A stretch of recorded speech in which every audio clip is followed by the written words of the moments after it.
So I guess I am a data science too. So my name is Guilherme, I'm a data scientist. And I'm so glad to introduce Nuno, another data scientist. Nuno leads a data science area at a NOS telco company, and much better than I could do, you please present yourself and jump on to the presentation. Can you just give me a tutorial on this? Right there, you just move forward. Move forward. Okay. Okay, and if I want to move backwards? Backwards should be like this one. Okay, let's test this. Okay. There you go. Backwards not working. Backwards not working. Okay. Oh, probably, okay. yeah. Okay. I guess I'm not a data scientist. Okay. Okay, so good afternoon, everyone. So my name is Nuno Paiva. I'm managing a team of data scientists. And I'll just tell you in a minute what I do, because that's the reason of my presentation as well. So today I will tell you a story about how we are building a world-class analytics practice at NOS, and how that is a digital transformation imperative. And when I will tell you shortly what I do. Basically, with these kind of matryoshkas, on the first two, I will tell you how we are creating the conditions to build an ecosystem where the data scientists can play. And on the third matryoshka there, I will just be the voice of our data scientist team. And I have one curiosity, because perhaps I would need help in this part. How many data scientists are here?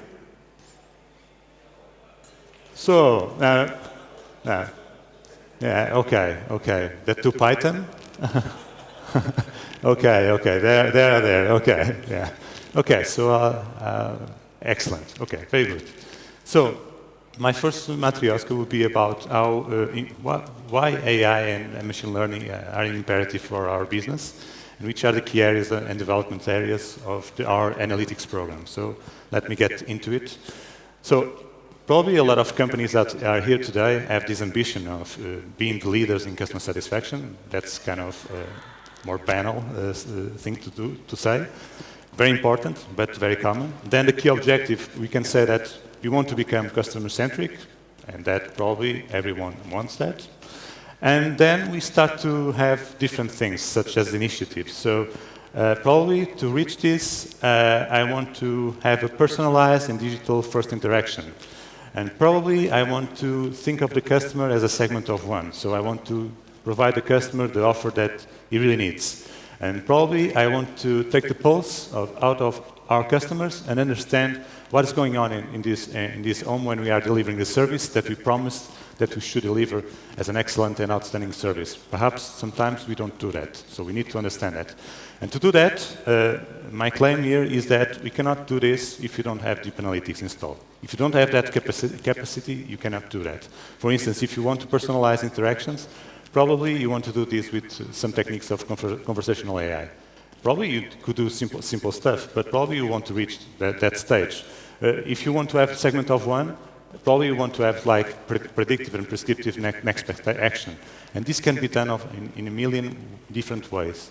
So I'll tell you later on how we can do some part of this. So in order to do this, this will not appear by magic in your company. So you need to do another transformation, and that transformation is a transformation that will lead you into the AI world, and it starts probably with use cases, so you need to figure out which are your business lighthouses, what you want to obtain, and probably you need to have very sober use cases on this list. Then you need to have a data strategy, so which data did I need, which data I don't have but I need up front. And you need to manage quite well this data, and you need to ensure that you have privacy by design on the ways that you are managing, on your process that you are managing the data. Then you want to also to have techniques, tools, and work model installed, so you need to set up the technical environment, you need to partnership and hire people that know how to do it, and then when actually you're delivering a model, your work doesn't end there, because you need to integrate these on the blood of the business. And that's sometimes very difficult to do because the model is on your laptop, on your cloud, on your big data setup, but then it needs to be on the operations, on the assistant that is providing the offer to the customer or picking up the phone in the customer service. And then at the end, you need to have all these involved in a culture, in a data culture. We are actually building a data community inside NOS, so we can foster a data culture inside and also outside NOS. And you need also to manage these new kinds of talent that you didn't have before, and this is a real challenge.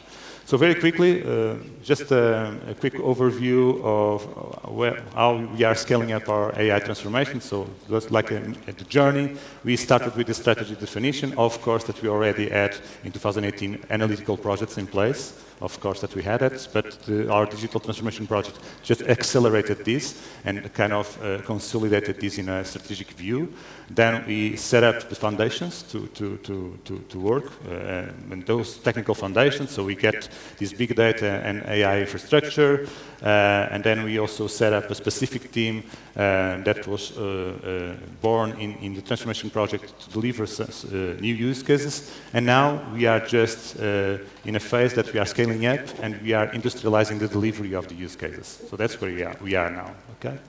So that finishes my first matryoshka. Then the second one is about which are the business areas that we are tackling, we are helping, and how we do deliver these projects. So if you look at NOS, I would say that every important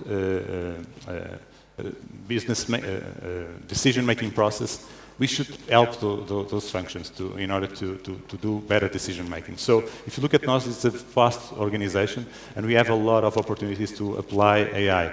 So we started basically with portraying customers and looking around the needs and wants of the customers and recontract needs. So what I'm telling you here is that we are building an extraction project, and this is in place. We can recommend products to our customers, and that comes from AI. And so marketing and product was our first area of work that is still being in place. And then we also look at cross-channel management. So we want to understand which are the touch points that our customers are going, how can we segment the customers and understand which is the affinity in our channels, and that's another area of work. We also are tackling smart acquisition, so how can I identify better our prospects, our targets, and allocate resources to better invest money in getting new customers. And then, very important, and I would say, is how we can heal customers that don't have a fabulous experience sometimes. So how can we heal? How can we detect? How can we predict? How can, at the end of the day, heal the customer without he shouldn't feel that he has a pain. Okay, so the second slide is that something that is very important for us is how we deliver those projects, and we also had to transform our practice in terms of work model, because we didn't do agile before. So perhaps for most of you this is already common stuff. I would like to highlight 3 points. So one of the points is we work in squads dedicated to the development of data science products, and we make sure that we have like the Formula 1 car, so we need to have one guy specialized in tires, another in gasoline, and so forth. We also need to have support for data scientists that want to grow in the company. So as you know, there are a few seniors on the market.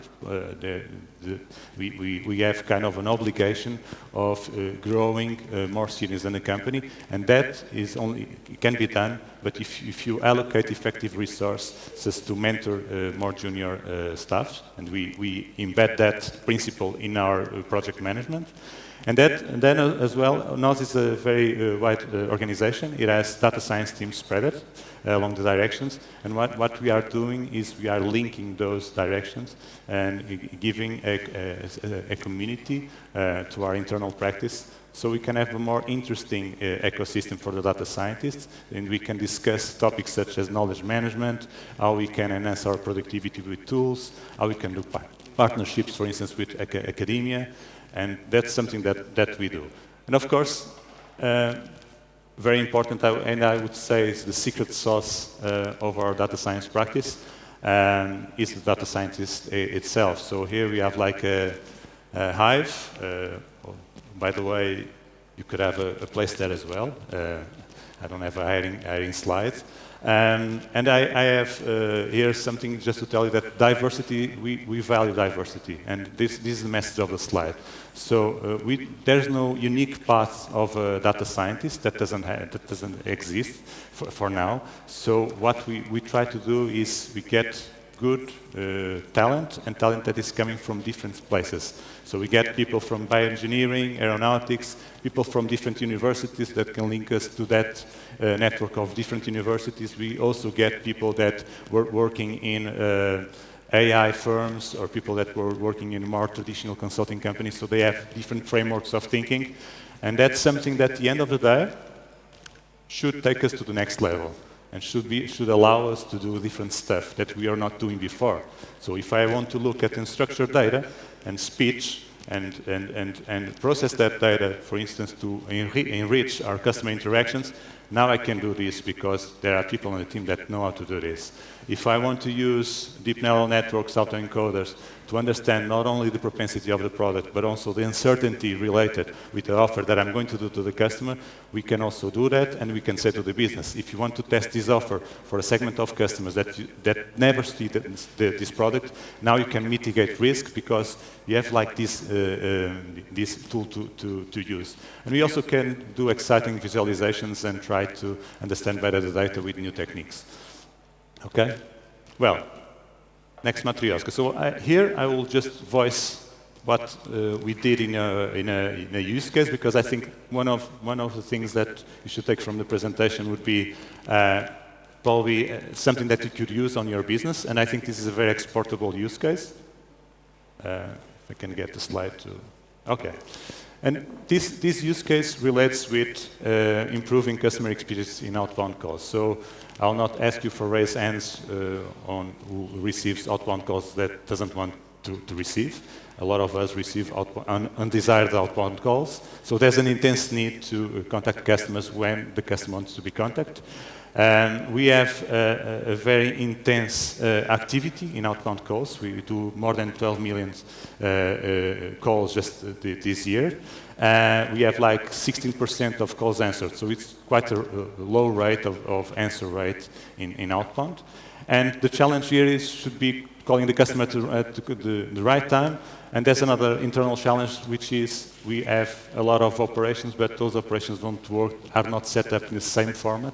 So we need to have like a straight cookbook approach in order to tackle the complexity. And that's part of our goals, but also to understand if there are customers that don't want to be contacted in outbound. And so if those customers exist, it's an excellent opportunity for you to divert those customers to a channel, perhaps a digital channel, that they would prefer. So we did this, and I will cut to the chase. So we had before like 19% of answer rate. It doesn't reconcile with the slide before, it's a different population. And then we implemented the project, and we get more 67% increase in the answer rate, which I think it's a very spectacular number for a first product that we did. Also, we decreased call attempts, so the stalking effect, we kind of lowered that effect. And we also are able to reach more customers. So I can get more 15% of customers which I can talk to if I use this methodology, okay? So how did we set up this? So just let me look the time, 5 minutes, okay? So it's simple pipeline. Something, okay, yeah. So prepare and analyze data, train a predictive model, then applying the model, scheduling the calls, because we need to decide when we are going to call the customer, and then call center will do his magic. So entering on the first block, just to give you a glimpse of kind of data that we used and how it's useful for prediction. So we have like the answer rate by the type of telephone that the customer has. For instance, if the customer has, how can I point this? Sorry. If the customer has on the green line a fixed phone, the answer rate is lower. If the customer has a mobile, the answer rate is higher. That seems very obvious. But you can see also that the maximum, the peaks on both lines are different. So when I'm at home, I will probably pick more the fixed. and when I'm out at lunch, I will pick up the mobile phone. Then there's another insight, which is the following. So if I answer if I answer the phone on the last time that I call the customer, my probability of answering the phone again is like 30%. If I didn't answer, and probability gets down to around 10%. So with these kind of features and with the history the call history that we did to the customers, you can get nice features, around 100 features, to predict if the customer is going to pick up the phone. Okay. So these are the results for the model. I will try to explain the concept, how we are reading this. This is very simple. So we call this the lift chart. The lift is a measure that is the following. So if you rank all the customers by the probability of picking up the phone, and we cut the slices from the most prone to less prone, and we measure the answer rate on those slices, for instance, on the top 10% customers, I have an answer rate of 60%, and on the population in global, I have the 19%. So the lift is just dividing that 60 by the 20, and I get 3.1. So what I'm telling is that on the top 10% customers that have the highest probability of getting the phone, they'll be 3 times more likely than the average customer or the customer base. And this is one of the measures that we can use to see if the model is interesting or not. And with this, we just checked at each hour of the day how this measure was consistent. At the end of the day, is a little bit down because at the end of the day, customers tend to pick up more the phone, so the lift is less interesting, but in absolute is the same thing. So we get a consistent model that can predict for each hour how likely a customer will pick up the phone. We're happy with this. And then, of course, we try to understand what's going on the mechanics of the model, which were the interesting variables, so we can try to reconcile these bit of knowledge with the insight that we did on exploratory data analysis, and we just run a Shapley analysis to interpret the model, and we can see all the variables on the left, and they are ordered by the importance. So we have on the first variable, we have the percentage number of picked up calls by the customer, and obviously, if the customer picked up a lot of phones before, probably he will do the same when you call him. Another variable is the time between the last call and the call that I'm executing now. And typically, if I'm calling a lot the customer, it will decrease the probability of getting the call again. So with this type of variables, we can see the model is working more or less with the expected, and we move forward. And what we did afterwards, we applied the model to all the customers and to all the hours, and we get all those probabilities, and now we have a big table with all the customers and all the probabilities, and now you have to sort out which is the order. So the dialer at the call center needs to be very dumb. You need to just give him a list, and he just needs to execute the list. Okay? So we really want to close until last mile, because if you don't close it till the end, last mile, there's a probability of something goes wrong, and your results will not be captured. So what we did here is very simple scheduling model. I would like to point. Can I do this? Okay.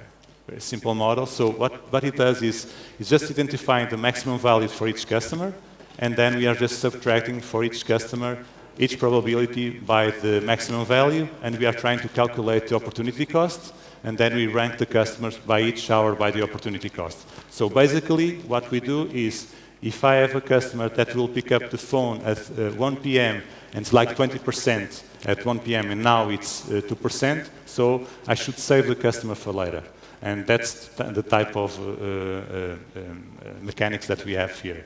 So after doing this, okay, over time, after doing this, another thing that's very important is to control the operation. So we have like this chart that we present to the product owners or to the support when they ask us, how's the model working? And we say, fine. And this is a graph to troubleshoot the operation. Basically, what you have there on the left is the ranking that should be followed. So the highest ranking should be followed by the dialer, up to the lesser ranking. So you can see that up to 12 hours, this kind of random. So dialer is not following the ranking, it's completely random. But at 12 p.m., you can see the line, it's like a little worm, and you can see that the dialer is executing what you told him to execute. So if you get the dialer to execute what you prescribe, at the end you get the value. If you are in that zone, at the end you get nothing. Okay? Okay, so we are, just to wrap up, we are extending this now for all the operations. So we just did a modular solution that has different modules. So you need an information model, an implementation in the dialer, a new model, a process to execute this, and something to control the performance. And this is being executed in all the operations. And we are also growing the product in vertical. So we are executing horizontally, and vertically we are also adding new features to the product. I shouldn't talk because I'm already over time. Okay, just to say goodbye, I would like to tell you that we are out there and we really want to keep the conversation going outside this event. We already went to all those events, and there were a lot of conversations around data for social good, health, and we didn't have this agreed, but it was a funny coincidence because we are planning to have an hackathon, which is called a hackathon, and the idea is to use data to solve challenges related with sustainable development goals. And we invite you all to be present with our partners, LTP and Porto Business School, in 8th of November and 9th of November. And you can get more info at this link, and hope to see you there. Okay?